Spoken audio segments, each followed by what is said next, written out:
This week with the Morning Q crew. Money can't buy everything, but it can buy a lot. Just watch what super rich people are doing with it, right? A new poll asked more than 1,000 people about 20 intangible things and had people say whether they thought money could buy that stuff to a great extent, to some extent, or not at all. So, Nancy, I know it's hard for you to do this, but I need you to tell me to a great extent, to some extent, or not at all. Can money buy these things? Okay. Right? Political influence. It depends on the amount of money. I would say to a great extent. I saw that they had, I think they had spent a total of $90 million for some election that took place in, like, Wisconsin this week. I'm like, y'all could pay off our national debt with all the money y'all wasting. For real. Like, seriously. For real. Like, the money they spent on the last presidential election, put that campaign money, that advertising and all that stuff, put that on our debt. And, exactly. You know, if you really cared about America. Exactly, Josh. Social status. Oh, to the extent that it could pay for that? Like somewhat, huh? Somewhat. Because you could be rich and have a bad social status, like Harvey Weinstein. You know? Well, I mean, it depends on what you Bill mean by Cosby. the status. You know what I'm saying? Like, are we talking famous or infamous? You know? Fun. Can money buy you fun? Yeah, Oh, well, yes, it it absolutely can buy you fun. Are you kidding me? If you Career had all success? this money. Oh, yes, absolutely. How can it buy you career success? Because it can, Josh. No, you still have to put in the work. I mean, You have at to a put certain in the point, work. You can't succeed anymore just off, money. You have to have some talent too. Not necessarily, and I'll give you an idea how. Okay. Because, so let's take a look at people who, let's say, put out their own art. Like, let's say their own music, okay? And you want to drive up the sales to your music. If you had a lot of money, you could literally just buy all of those yourself, drive up the sales, you'd be at the number one spot. No, it happens. No. It actually happens. Legal immunity. Legal immunity? Somewhat. I say somewhat. Not to the extent as it used to be, I don't think. Good health. No. Yes. No. Yes. No. Yes, because you can afford the medical care that you need. Absolutely. Now, you still have to take responsibility, but you can afford a lot of the things that you wouldn't spend money on. Because I'm looking at bills, like, because I have to pay my own insurance, and there are some tests that I need that I have to pay out of pocket for. Okay, you're right. And I can't afford those tests. Somewhat. Yeah. Because it takes both, right? It takes both. And some of the healthier foods to eat is more expensive. Yeah, exactly. You know? Physical attractiveness. I guess you can say because if you have facial reconstruction or plastic surgery or... Yeah, but let's say if we knock that out, would money make somebody more attractive without having to do all the physical thing? Personality. To me, no. To me, it's more about personality. Money can't buy a personality. Money cannot buy a personality, but it sure helps. Somewhat, we'll say. Personal fulfillment? That depends on it depends on what fulfillment you fulfillment from. Yeah, that one's too... Somewhat. That one's too vague. We'll take the middle of the road. Yeah. Longer life, that kind of ties in with the good health That's thing. the good health thing, absolutely. Happiness. Can money buy happiness? 100%. You know why? Because it buys you financial security. What about friendship? That is no, it won't buy you friendship. But what about respect? It will buy you respect, but do you want respect from those kinds of people? Oh, you're deep thinking this more. I That's like it. right. What about love? Can it buy you love? No. It cannot buy you love. Bill Belichick sure bought him a nice thing of love. He did! I wouldn't call that love. She's like 21 and he's like 65. Woo! I wouldn't call that love. I would call that something like a handstand on the beach or whatever they're doing. That's not love, Josh. All right, Josh, if you like money and hate people, this list is for you. That's me. That's you. So, resume. I used to not be like that. People, the world has hardened my heart, Nancy. Look, People I say have this. made me into a monster. Look, I say this, I don't know how many times a day. I say, probably once or every other day or so, I will say, oh, I hate people. Honestly, I don't hate people. I hate the public in general, like the way they act. You know what I mean? Yeah. Like the way the general public acts. And Selfishly inconsiderate. That's what I say when I hate. Individually, I'm good with people. I like people. I like to help You do people. do good with people. Yeah, and I like that. but I'm very much an introvert. And that being said, ResumeGenius.com ranked the 10 best jobs for introverts based on salary and how little you have to work with other people. They all require some level of education, so you can't just switch gears and apply tomorrow. But here are the 10 best jobs if you're not a people person. I want to switch gears and apply tomorrow. All right, let me do a countdown instead of going to number 1. Let's do number 10 first, okay? Okay. Operations Research Analyst. Oh, that sounds difficult. You're mostly by yourself in an office analyzing data, and it's average $96,000. I'm a pass on that one. Okay. I'm not good with data. I'm not good at that either. Number 9, biochemist or biophysicist. I probably don't have the degree for that. I don't have the. I would have to go back to school for a minute. Yeah, I ain't doing that. That's $120,000. An actuary, that's $133,000. What the heck's an actuary? They do risk assessment for insurance and investment companies. I would absolutely no interest in that. I don't like dealing with insurance, but that's a high-paying gig. Computer network architect is number 7. That's $134,000. Probably not talented enough to do that. I don't like anything computer stuff. Like number 6 and number 5, very similar. Number 6, software developer, $138,000. Not talented enough. Me either. Number 5, computer hardware engineer. Absolutely not. No. $148,000. Number 4, a physicist or astronomer. Again, not talented enough. We're not smart enough for that, Josh. It's not talent. That has to do with brain power, and neither one of us can do that much math. That's $150,000 a year, by the way. Number 3, more computers, Josh. Computer and information research scientist. It's $157,000 a year. Create new applications and improve existing ones. Number 2, natural sciences manager. $169,000 a year, responsible for planning, supervising, and coordinating research. And the number 1, radiologist. Please be good. Radiologist, working with x-rays, MRIs, and ultrasounds. You know what? I would like to do that, but I don't think I have the qualifications to do it. Well, not to be a radiologist. You have to go to school for a long time. Or like a tech, or like those people that just take the x-rays or ultrasounds. Yeah, ultrasound tech. They sit in that dark, cold room, and they see one person at a time. I want that job. I actually thought about doing that. But anyway, if you get to the median salary for a radiologist, $354,000 a year. I actually have my mom's cousin-in-law. Was the chief of radiology in one of the Lafayette hospitals for a long time. Great guy. But my cousin, she went to school for x-ray tech, and she loves her job. Yeah, absolutely loves it. I should have did that. And I really thought about doing that too, because that would be so good. You're literally, like you said, just in a room with one person by yourself in the machine. Damn, it looks like we're still going to be stuck here forever. Hey, let's go back to school together. I'm not going back to school. I'd rather live on the street than go back to school. Oh, no. That's how bad it is. You're going to be stuck here, Josh. April is National Distracted Driving Awareness Month. Yes. Poll out this morning found that 1 in 7 Americans have fallen asleep at the wheel. 14% admitted it's happened at least once. Have you fallen asleep at the wheel, Nancy? I am so afraid of that. I've never not fallen asleep where I've gone off the road or anything, but drowsy. I've gotten so drowsy though that it scared me very much. Yes. I have also done that. Coming to the station early like we do. Now I'm kind of used to it. When I first started doing the morning show, it was really tough. So I would be on the interstate, just like my eyes would start to close, and I'd catch myself, and I kind of doze off again. I'd catch myself to the point where I'm like, I'm going to reckon. And then, like, we often leave early when we go to Orlando for a vacation because it's a 12-hour drive, and it's so early, it's dark, and there's nothing but trees. And I, like, this last trip, I was like, I'm about to fall asleep right here. Did you drive it by yourself? Yeah, I drove the whole 12 hours on the way there. I did that before too. That was in 2014, and I drove all the way there and back by myself. That was a long drive. It is a long, and early in the morning like that, you want to fall asleep. I almost pulled over and said, "Someone else going to have to take over. I'm passing out." The longest I did by myself, I think, was like 18 hours, and that was from like East Texas to Bunkie.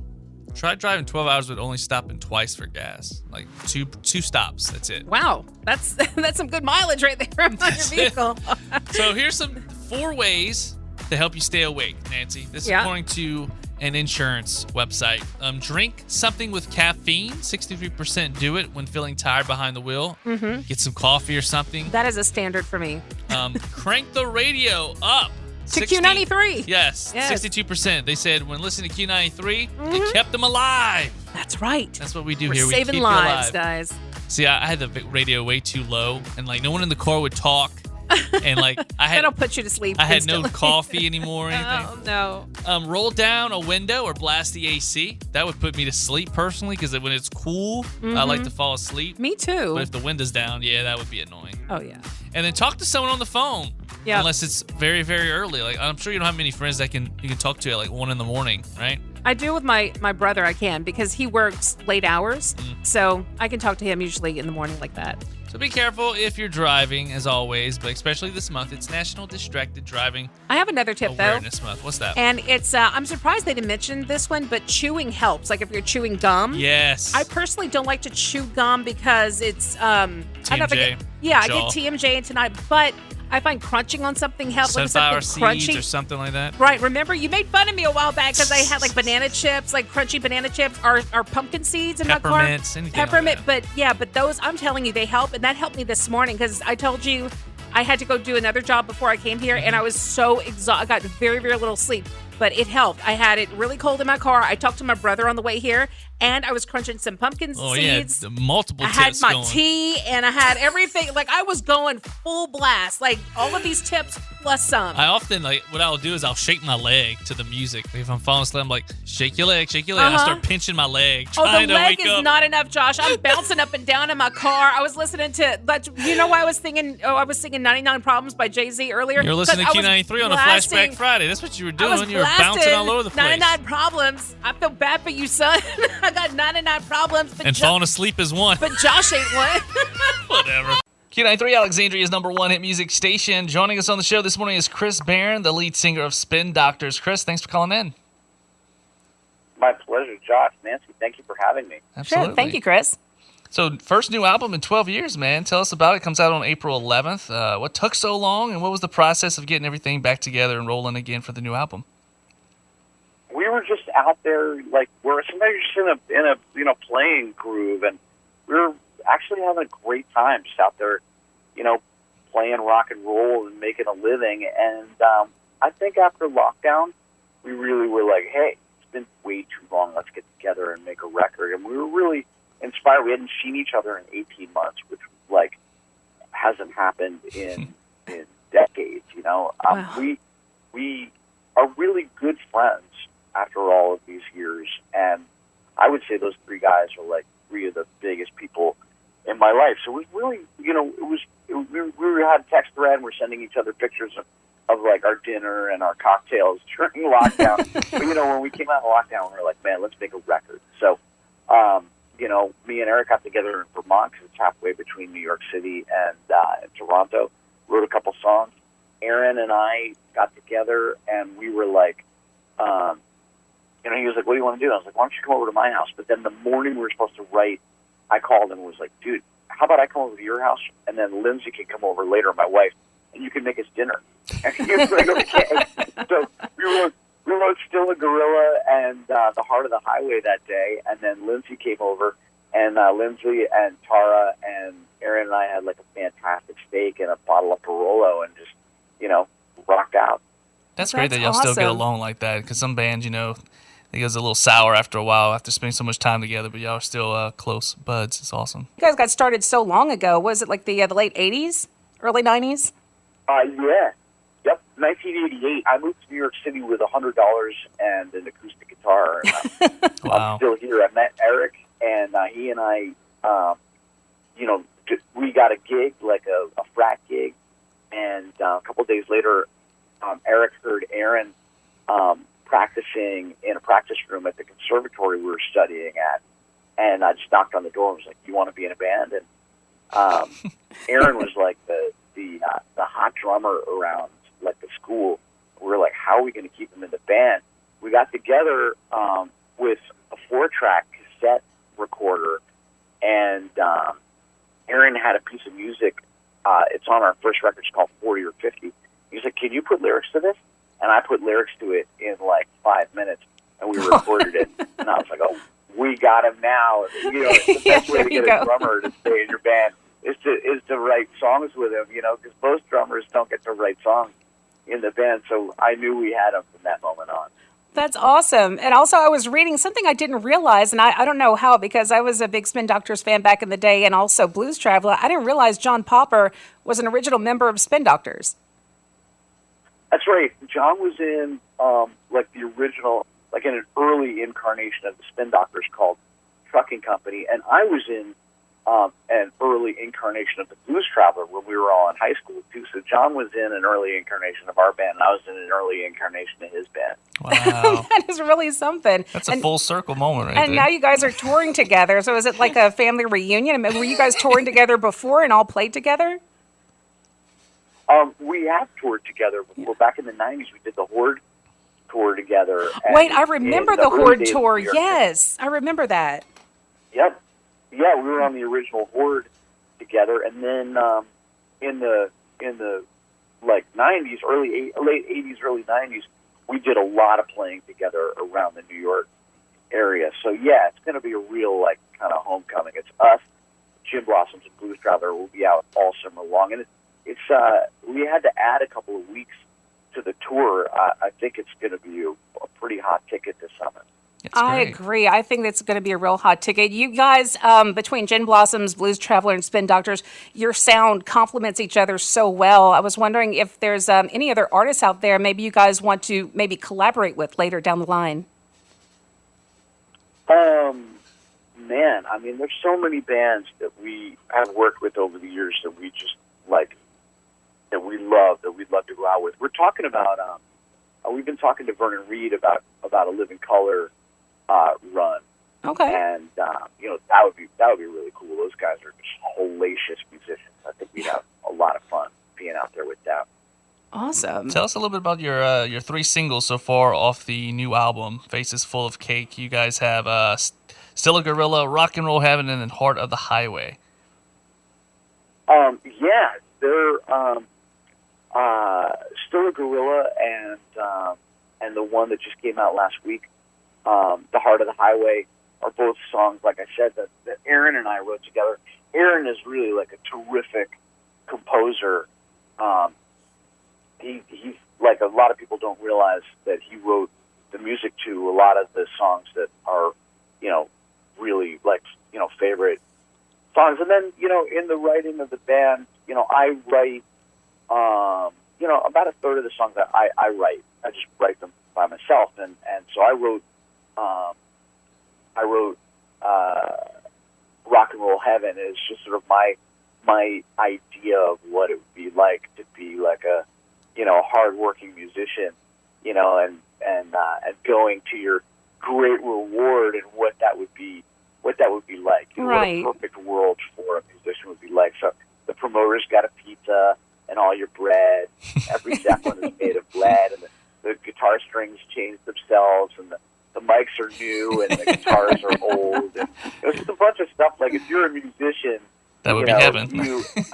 All my musician friends are like, "Oh man, you just hit the nail absolutely on the head with that." I got lucky with that lyric. It was just sort of an inspired couple of hours that I was writing that. Yeah, I love that song. I really, really do. My uncle was a musician. He died in 2013, but his whole life he was a musician. So I really did think of him when I heard that. And honestly, whenever I saw the title of the song, I thought of the Righteous Brothers, Rock and Roll Heaven.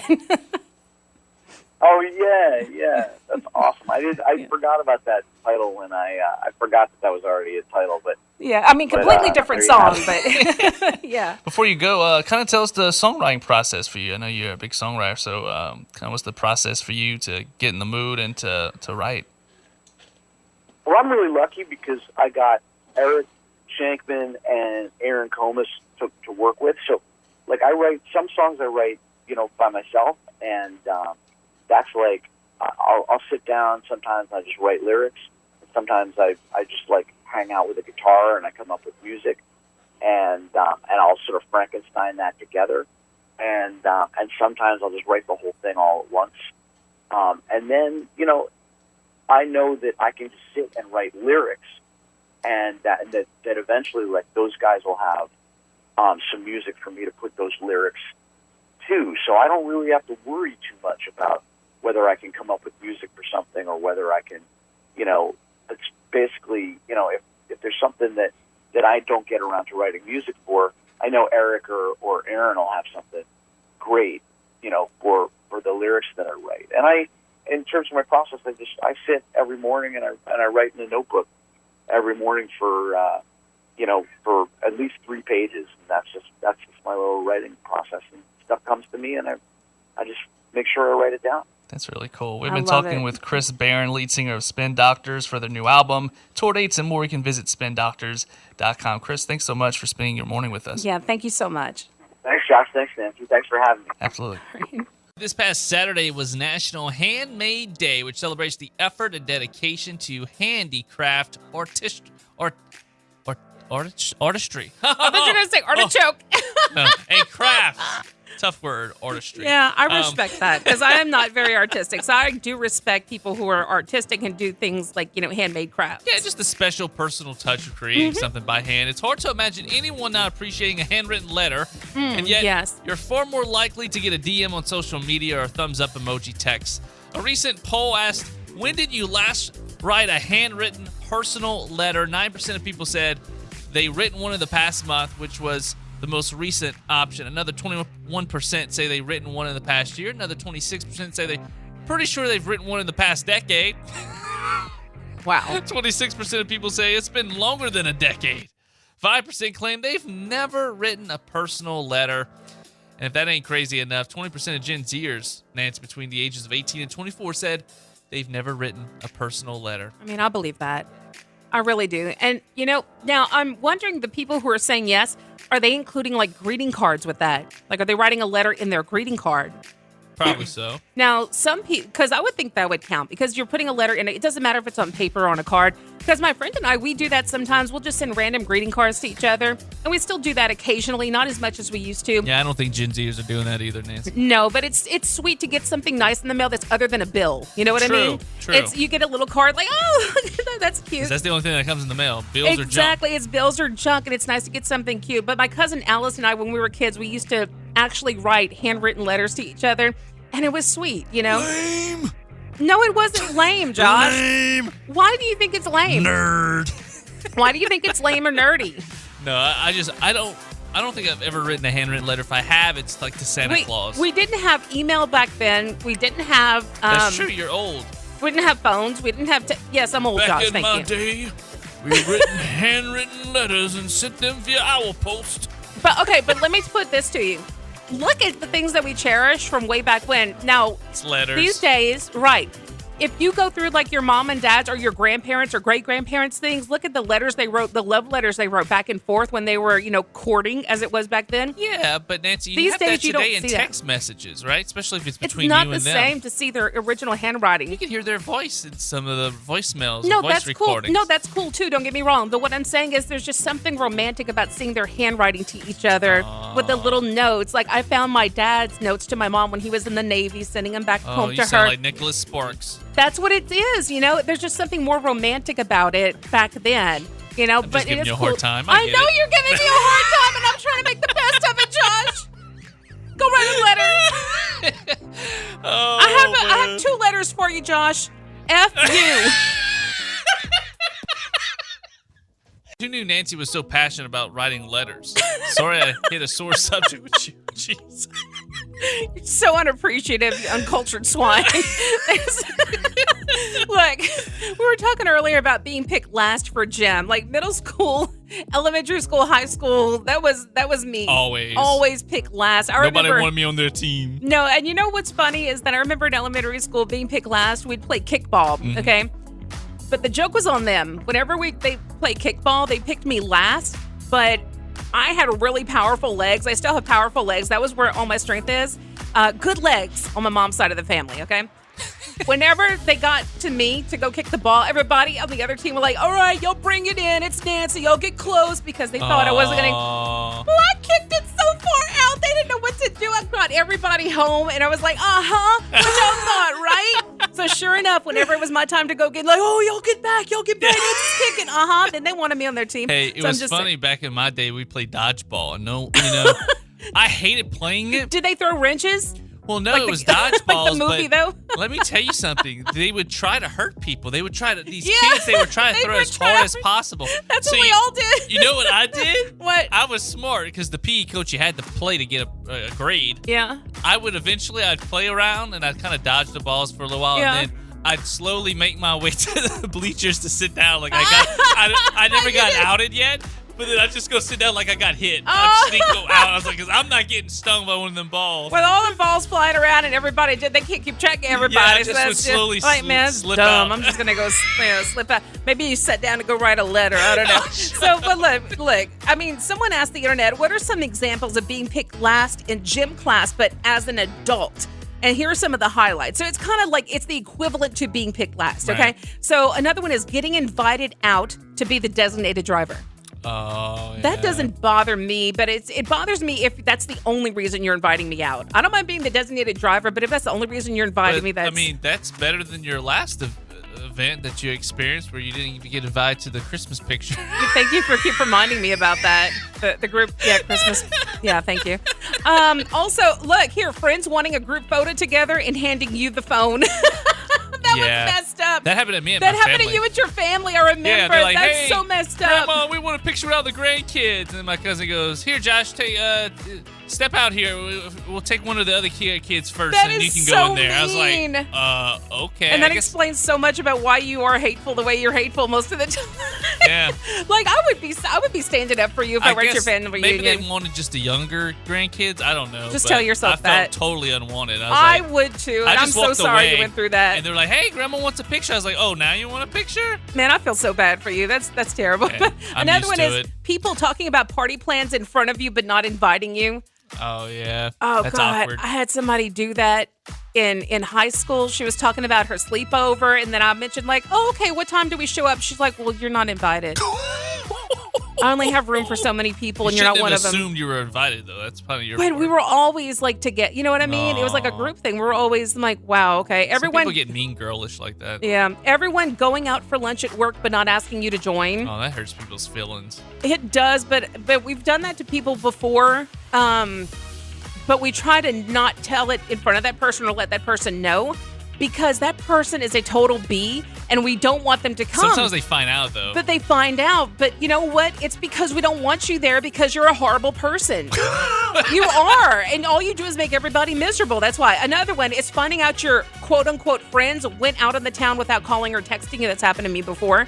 Or when your friend who lives out of town comes back for a week and doesn't bother to tell you. Yeah. Yeah. Another one, being sat at the randoms table at a wedding. Yeah. The randoms table. You need to watch the wedding scene. I do. They have different sections, and they have like the cool people, and then they have like the weirdos and the nerds, and the ones that just want to eat. I know, right? How about being invited to an event on the day it's happening, an event that's clearly been planned for weeks or months? When you're the one who always has to drop behind when the path is too narrow for three. That's all the time. Nobody eating your dish at the potluck. That just means that you're not That a good does hurt cook. your feelings. Like, nobody like my It's food. like you're not a good cook. When you've met someone multiple times, but they still say, "Hey, nice to meet you." Yeah. That like, happens you still a don't lot. remember me. Yeah. Sometimes I feel invisible. I'm like, hey, I'm right here. Being single for the greater part of your adult life and not by choice. Nah, I was single for quite a while. I'm so. still like that. Being seated at the kids' table because there's not enough room. Being picked last at the pickleball courts. I don't play pickleball, so I don't know. And last one, being picked last at the swingers event. Maybe you should be going to the swingers event in the first place, bruv. I don't know. But Oh anyway, my what gosh. are some examples you guys can think of? Let us know. You can call 318-473-0093. Go to Q93FM.com. Send us a DM on the socials or use the free Q93 app. One last thing. I know we're going over time here, but there was this one time where my cousin, especially when he was younger, we liked to go out and do things. We still do every now and then, but a lot more when he was younger. And this was before he could drive and stuff. And he had reached out if I wanted to go to the movies. And I was like, yeah, sure. He's like, Grandma's going to drive or whatever. Well, he then told me later on with her in the car that Grandma really didn't want you to come. Wow. Because they were talking, and she was like, Grandma loves you. And he's like, whatever. You didn't even want him to come tonight. Oh, my God. I feel so bad for you. That's the same one. I went to give a hug one time, and she just stood there still on the couch and didn't move in. I don't like your grandma. I never met her, and I don't like her. She claims to love me, but I don't know. I question No, that sometimes. that's Josh. I am so sorry. All right, Josh. The economy is up in the air. People are looking for jobs left and right. Nobody's happy with anything. So let me just tell you guys, if you are looking for a new job, you're applying, you're putting out that new resume, here's some things you might not want to include on it. So a career consultant came up with a list of items you shouldn't be putting on your resume in 2025 because they're either too old school or maybe never should have been on there in the first place. Including any of these can lower your chances of landing an interview. What you got? All right. Number one, your salary or salary requirements. Worry about that once you get an interview. Well, they ask that on some of the forms online when you submit your stuff. They ask you, and it's like a required field you put in. I never know what to put. It's awkward. It's like, well, don't just put it in your resume though. Yeah, like, I don't. But then you have to answer the question. But if they're asking the question, then then that means that they want to know. But like, if they're not asking, then don't put it. Yeah, that's a weird thing to put on your resume to begin with. I know. Seeking $25 million a year. You know, like what? Like, why would you put that on your resume? Good luck with that. Okay, number two, the line, quote, references available upon request.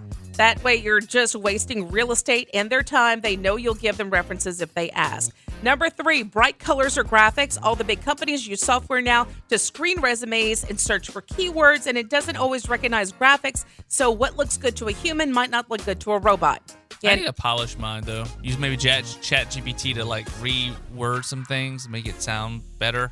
That's a good idea. I hadn't thought about that. I never know about the references either that you just brought up because, like, what if you apply for a job and you currently employ and you have your current boss as a reference? Like, is it cool to let them reach out to them, or will that make things weird at your current employer? You better let your current employer know that you're looking for another job because it's going to get weird real fast. I'll tell you that much. Number four, the full URL for your LinkedIn page. Just hyperlink it. They'll probably looking at your resume on a computer at this point, not printing it out. Number five, your full home address. Your city and state are plenty. No one needs to be able to check your place out on Google Maps. Number six, the same word over and over. Managed is a big one people use too much, like managed a team of employees, followed by managed multiple budgets. Mix it up with words like led, directed, or supervised. Number seven, this is the last one, a third page. No one's resume should be 3 pages long. 2 is fine if you've worked 5 or more jobs or have 10 plus years of experience, but 3 pages means you're probably including stuff that isn't all that relevant. And look, let me tell you, I actually had somebody when I applied at a job before who said, is this all your jobs? I said, well, no, I mean, But your resume is long. I have a long resume. I mean, but I wasn't going to include like the video store I worked at for like a year when I was in college. You know what I mean? When I'm applying a completely different industry. You take things out after a while. I know, but he's like, just for future reference, you should include all your jobs when applying. I'm like, really? No, guys, don't do that.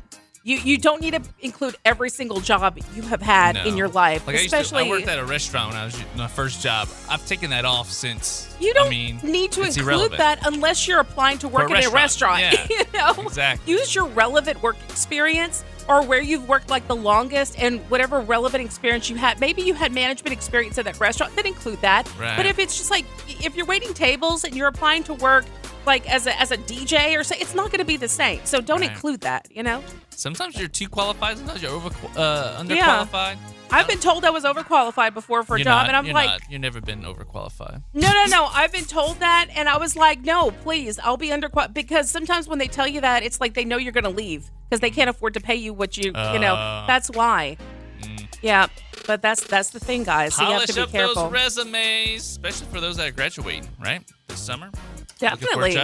Definitely, guys. A People staffer, People magazine, named Rachel McRatty, and she is a rat indeed. She has made it her mission it's wrong to make Jack Black this year's sexiest man alive. She says, quote, and I'm quoting here, Nancy, which is why I say quote. The man is a triple threat who can sing, dance, and act his face off. And he's funny. He's got the moves of a jungle cat. He does. Absolutely genius comedic timing. Yes. And that signature devious grin. End quote. He does. She even thinks he is sexy. A superior love interest to Jude Law in the romantic flick The Holiday. I do like Jude Law. I saw part of The Holiday. I wanted to see the whole thing, but for some reason I caught it on TV. I saw part of it, and I stopped myself from finishing it because I wanted to see because it looked so good. So, but yes, he is a good love interest. Jude Law plays Dumbledore in the Fantastic Beasts. Yes, he does. Series. He does a good job at it, too. Yep. So Rachel McRatty continues with notes that he's a devoted family man, and he's awesome to his fans. He does a lot of charity work. Now, last year's Sexiest Man Alive was announced mid-November. There's plenty of time to campaign. So let's not go too crazy here. But I swear, if Jack Black steals my... Nancy, I've been doing this show for at least 6 years. I've been campaigning every year. One year I came so close. I was just runner-up. It's time for me You were runner-up to win. who? I don't remember. This was a few Idris years Elba. ago. I think you were runner-up to Idris Elba. Maybe so. I think that's the year, yeah. I But- voted for Idris Elba, though, because that, to me, is the sexiest man alive. It's time for the Morning Q Crew co-host, Josh, to win Sexiest Man of the Year. You know what? I love Jack Black. He's a great guy. You know what? okay? I think you didn't It's get not just me. because you're on radio, and I think not enough people were able to appreciate. So we need more people to look at our TikToks and our everything just to see you. Yes. We need to look at our I got this chiseled jaw, you do. beautiful facial hair, Yeah, it's sculpted. nice new haircut. You do that I made you get. You're I got welcome. a slim, trim body. Yes. I'm comedic too, Jack Black. I can Yes. sing. I sing every morning on this show. You're dead sexy. I'm dead sexy. Yes, lad, you are. So let's make So, it you happen. know what? Hashtag Josh, sexiest man. Let's do it. Josh, Josh, sexiest man. man. Come on, people. Let's Let's get get it. Josh in there. Let's do it. What temperature do you like to shower on? Do you like it scalding hot? Do you like a nice cold shower to wake you up? Survey out this morning was taken on Reddit. It got nearly 4,000 responses, Nancy. Here's the results. 44% said they like it roasted toasty. 33% said warm. 10% said fiery hot. 8% said lukewarm. Yeah. And 3% said cold. No. The rest answered, I only take dust baths, What? for I'm a What? A chinchilla? chinchilla. All right? But 3% who said they like cold showers might be getting some surprising health benefits because some studies say a blast of cold water can boost your immune system, relieve muscle soreness, and reduce migraines. And in case you wanted your information from dermatologists rather than an internet survey, the ideal shower temperature is between 98 and 105 degrees. I don't know if I go over that because I don't have a thermometer in my freaking shower. I don't know how hot my shower is. I go all the way up, though. I want to keep some skin, Josh. I don't. And I do like a blast of cold toward the end. I Do really you? do, especially over my hair. After I wash my hair, once everything's good, I like a blast of cold water over everything, and then I'm good. Oh, no. No, but not for long. Just like a quick blast of cold, especially through my hair. Seal those hair follicles up, make it nice and healthy and Seal shiny. those hair follicles. Yes. Yes. I know a lot of athletes, they take those cold ice, like Yeah. they go dunking in the ice, cold Yeah. water. So it has benefits for It your does have muscles and benefits. stuff. But I have taken strictly cold showers before, like in the dead of summer, and it helps. It's like getting into a pool. Like it's just cold at first, then it feels really good afterwards. I mean, I've had to do that before whenever Hurricane Rita came through back in 2005. That was after Hurricane Katrina, and it knocked out my power for a couple of weeks. I'm like, I can't stand this anymore. I'm just going to take a cold shower. And I did by candlelight. But it wasn't bad. I mean, I was sweating anyway, True. so I just took a cold shower. It was cold at first, but I like it hot. I like it steamy. I like it like a sauna. no. That's too hot for me. Now, in the wintertime, I like it hotter, but no. I like cold blast at the end, but I like it lukewarm during. Shower in the morning or at night? I used to be strictly a night shower. Lately, I've been a morning, but I will tell you, last night I did a night shower, and it was so not. I didn't have to rush. I got time to wash my hair. It felt so nice, and I got to sleep a little bit later. I had clean sheets on I felt so comfortable this morning. I usually do it in the morning, but lately I've been doing it sometimes at night because if I'm running late or something, I can just easily wash my face, brush my teeth, put clothes on, and go. Right. I don't have to take a whole shower, you know? The Right. other day I was running late. I didn't take a shower at all. I had to go. I smelled that. And then the next day I was running late again. I was like, but I got to take a shower. Gotta I take ain't a had shower. a shower That's 2 right. days. That's right. But see, I went hiking with my dog yesterday, and I was like, "Nah, I'm gonna take a shower Yeah, because good I don't know move. what I came back with from the park. You know, I went to Chico State Park. That's where we love to go, and the weather was great. And I was like, "Nah, I'm taking a shower for sure." And it felt so nice. I was at R&R Tire Express on Friday. It was so hot, Nancy. Oh, was it? It was just hot right before that That storm was before come the through. cool weather came through. Yeah, and then the AC in our vehicle is broken. Oh no! So I had nowhere to go. I hadn't been in the vehicle in a while. And even inside at R&R, I love you guys, but they had the door wide open. I guess they thought it was Oh. a beautiful day, so it was even hot inside. I was like, I can't get any It was cool air. the humidity that was so Yes. bad. That was the thing. I couldn't went get home. cool. I took a shower as soon as I got home. I was like, oh, I feel so nasty. I know. When I got off of work Friday, I had to shower off too. I was feeling kind of Did you see I ran into Grimace at McDonald's Friday?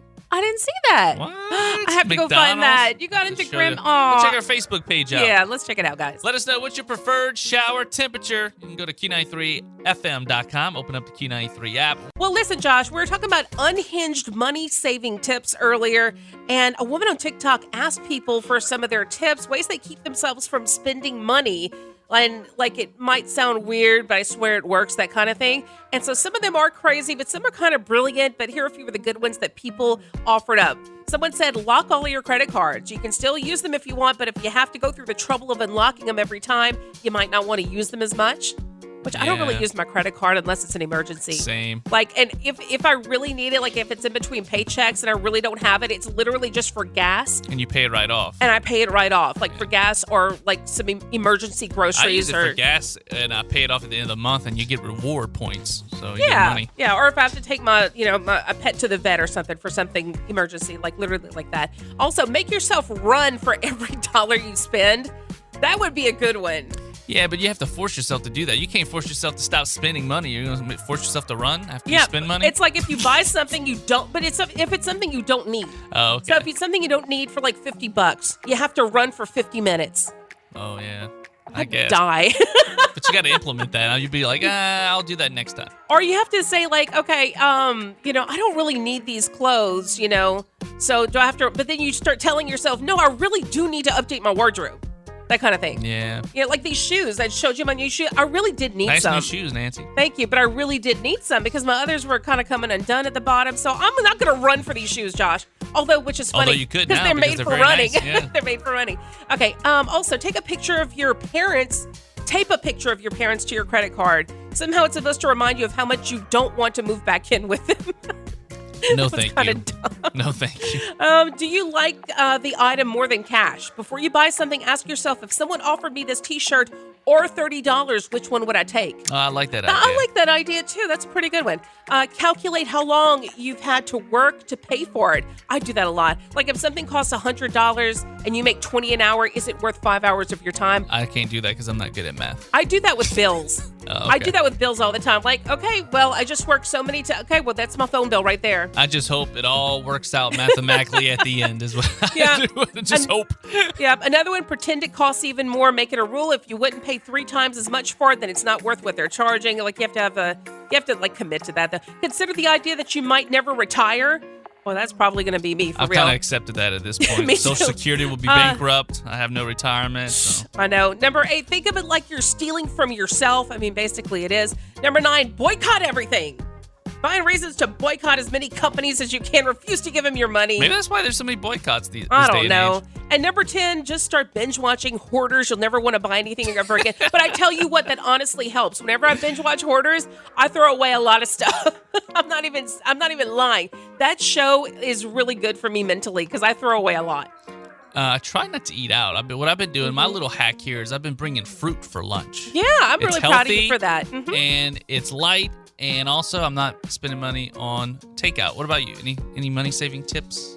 Well, I mean, I do get a lot of cash back when I go to the store, which sounds like it's not saving money, but I keep the cash in a lockbox at home That's not saving money, Nancy. That's taking money out. No. But it's saving it for the future when I need it. So if that makes more sense. And that's why you're broke, Nancy. BuzzFeed has a new list out of some made-up societal rules that their readers think we should all just stop following at this point. I want to see which ones you agree on or disagree on. Nancy, the no double texting rule. Some people think it's too much to send someone multiple texts in a row, even if they think of something else after they already sent one. You should probably wait until they respond, and then you can include it in your next one. So the rule is not to do that? You ain't supposed to send 2 texts back to back without a response. A lot of people do it. It's annoying when it's a bunch of them. I don't mind if it's like 2 in a row.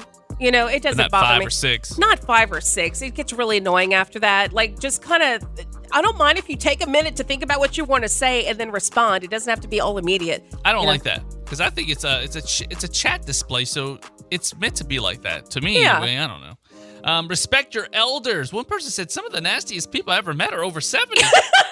It's It's true, though. It's true. They say, good So job. true. You survived to be a dinosaur, but respect is earned, not given. Amen, brother. I don't know why I love this one so much. Preach. And I'm always very respectful of my elders because, we grew up in the South and we're very much taught that. But I tell you what, there's some truth to that one. Woo, yeah, you know what? If your elders are respectful, then respect them. Yeah, I say but that. if they but if they buttholes, are be a nasty butthole. buttholes, then you don't have to respect them if they're being nasty, horrible people. No. And you can respect them and yet, stand up for yourself if they're being rude. Exactly. That's my favorite one so far. Expecting people working in food service to always be happy. That is an exhausting, Oh, thankless, no. stressful job. It It doesn't is. pay enough, like all other jobs. Women should be polite to be considered ladylike. I hate that one so much. Men are never held to the same standards. I know. So. I really hate that. And yeah. And it's true. I know you don't get this, but as women, we're ingrained to be polite and ladylike. I know you don't get it, but it's just we are. And whenever people they think we're the B word, it's just because we're not smiling all the time. Right, you know what I right. mean? And going back to I get it. Yeah, going back to the food service one though. That one, I completely understand. So people get upset, my waiter's rude. Well, they're not rude just because they're not really smiling. And sometimes they got a lot going on in their head. They have a lot going on in their head, Yeah. exactly. So, unlike Nancy. So it should because be. I'm empty-headed. Thank you, Josh. I got that. It should be acceptable to respectfully decline gifts. Instead of pretending like you don't like something. I can't do that.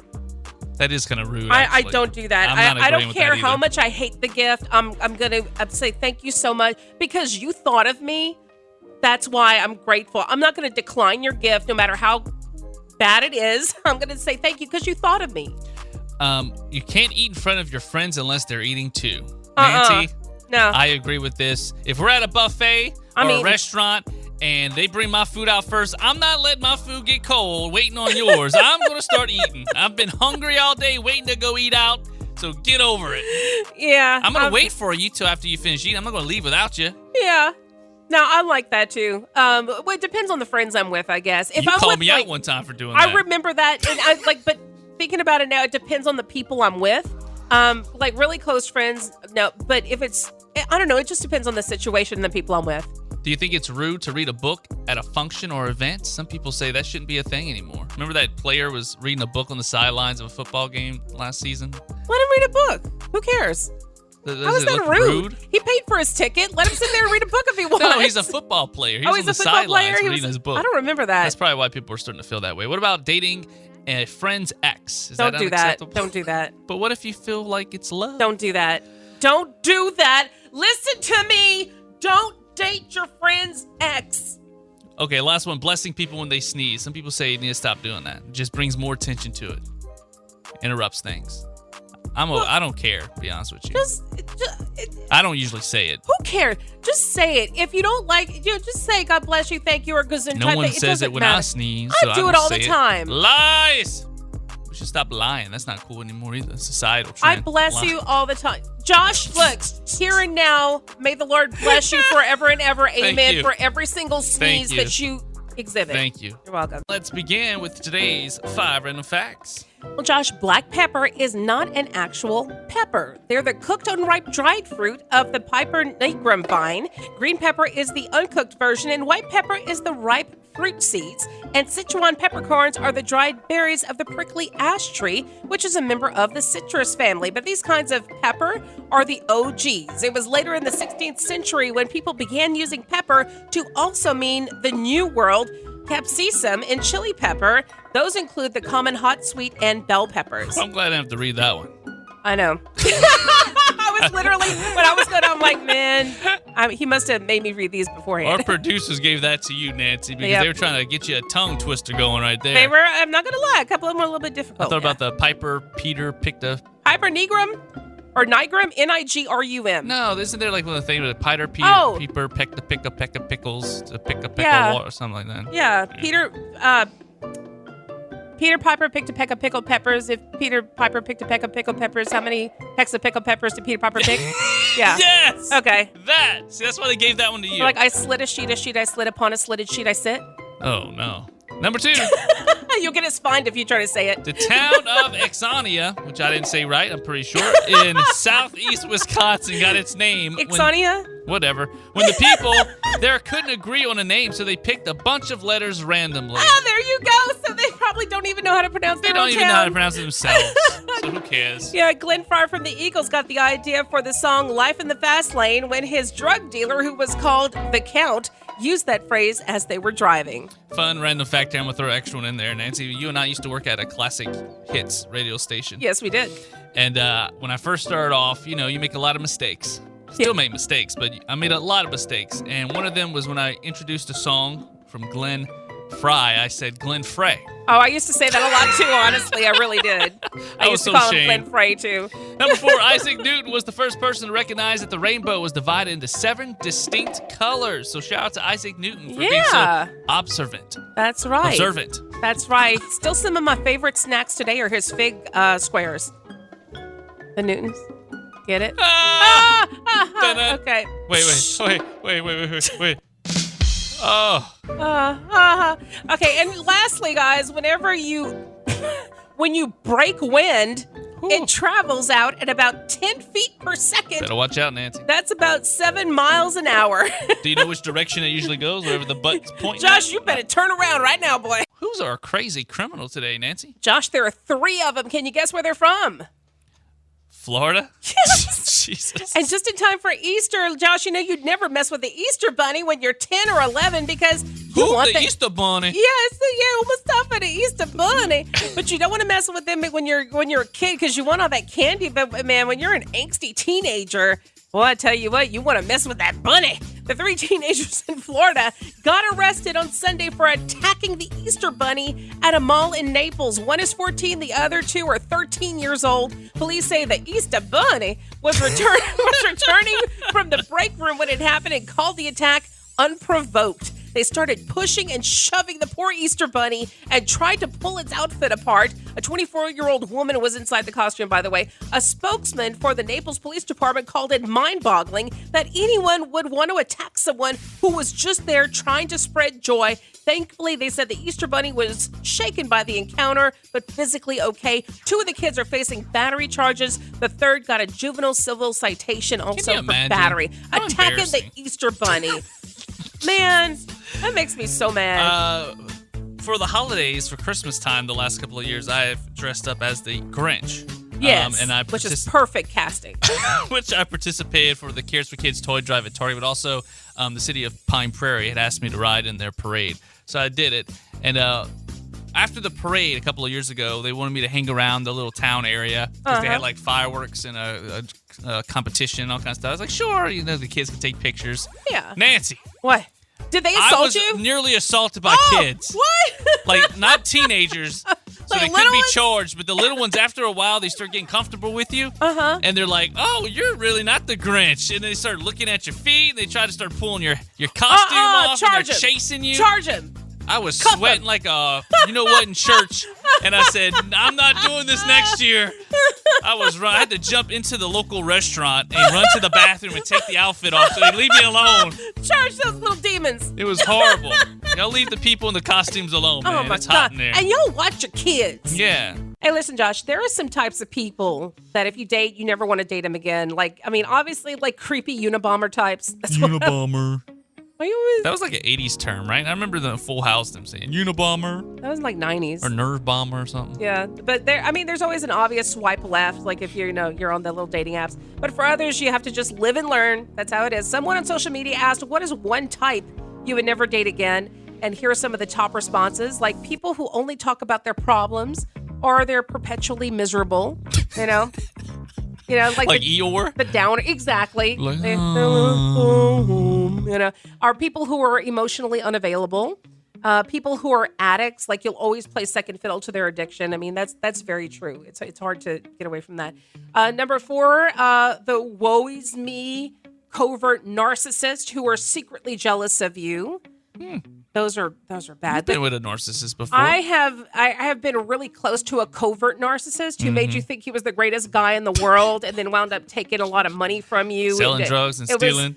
just whatever. He just to win you over, made everyone think he was the greatest guy. It made you think like, oh, he loved you, everything. His favorite quote was, "To no fault of my own." To no fault of my own. And then after a while, you finally and once you stopped giving him money because you felt bad for him and the pity party, then you never hear from him again. And he had a history of it. Loser. Okay, number 5, people who use the "I'm a free spirit" to excuse bad behaviors and actions. I'm fine with the free-spirited people, but don't use it as an excuse for your bad behavior. Okay, number 6, people who are secretly married. Hey, that happens. Yeah. Look, is it Neo? I saw he has like 4 girlfriends. Dude, I mean, if they all know about each other and they're fine, then whatever. If they know about each other and they're cool with an open relationship, that's them. Number 7, gym bros who low-key have an eating disorder and or a god complex. Yeah, I mean, if you're that into it's cool if you want to be healthy. How much do you live, bro? Yeah, but if you're like so self-obsessed with yourself, that's all you care about. I mean, if you want to be healthy, that's cool. I love that. Most people that I've known, I'm saying everybody, but the few people I've known that were heavy into gym and working out, they were so like full of themselves. I know. It really is. Like they love them some them, They're always wearing the muscle shirts to show it off, and it's really not pictures a turn on. In the mirror. It really isn't. I worked with a guy briefly. He's not there anymore, but he would just always brag about stuff and brag about chicks and all that. And he was like, you could see like old pictures of him when he was younger, and he was kind of like the nerd. You could tell he got bullied a lot as a kid. But now he's like all jacked up, and his nickname for himself on social media is Big Swole. Oh, God. He's all jacked up and he looks weird. Anyway, as soon as he starts working out, though, he's going to lose all that. He's going to go back, yeah. Another one, loud bar talkers. The ones who talk really loud at the bar. And I don't like bars anyway. Like, I don't like going to bars. Yeah. It's too loud. I don't like cigarette smoke in my face. It's too loud. Yeah, that's why. That's not my type. Number 9, people who are constantly keeping score. People who just, I don't like that either. Number 10, people who can't think on their own. They're easily influenced by others. That's another one I don't like. I like somebody who's more assertive. Mm-hmm. I like somebody who's intelligent, first of all. Number 11, like hoarders. It's 12. So you'll never date yourself, Nancy. Pretty much. I have hordes of books. That's my problem. I have like books. And you just went to this book signing and got another book.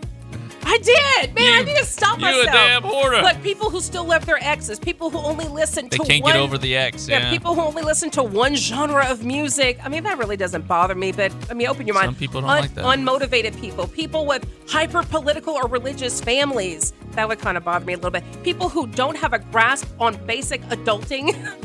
Sounds like we don't want to date a lot of types. Strippers. Very particular. And last one person said guys with lifted trucks and anyone named Jason. Anyone named Jason? That one's just funny. I agree with the rattling of the pipes and stuff. That drives me insane. That one's just funny. I'm sorry. Well, who would you not date? What's one type? Like me, it's the covert narcissist. I can't deal with that anymore. There's so many types. But I mean, there are other types for me too. I had one who was just very, he was too domineering, Dominant, like just, he got mad at me. Okay, for I got one. Thing, Obsessive ones that are very they gotta be in contact with you all day long. Yes. Like texting you constantly. Texting. And just asking what's up? What you doing? What's up? What's up? How's it going? Yeah. What's up? Like, oh my gosh, just because I'm not texting you all day doesn't mean I don't want to get to know you more. I don't like that either. Yeah, okay, that's a good one. Let us know what you guys think. What are some of the types that you would want to date again? 318-473-0093, Q93FM.com. Use the shout-out feature in the Q93 app or hit us up on the DMs, Q93 Alexandria. Thanks for listening to the Best of the Morning Q Crew podcast. Wake up with the Morning Q Crew weekday mornings from 6 to 10 a.m. on Q93, Alexandria's #1 hit music station. And be sure to subscribe to this podcast so you don't miss the best moments from the show each week.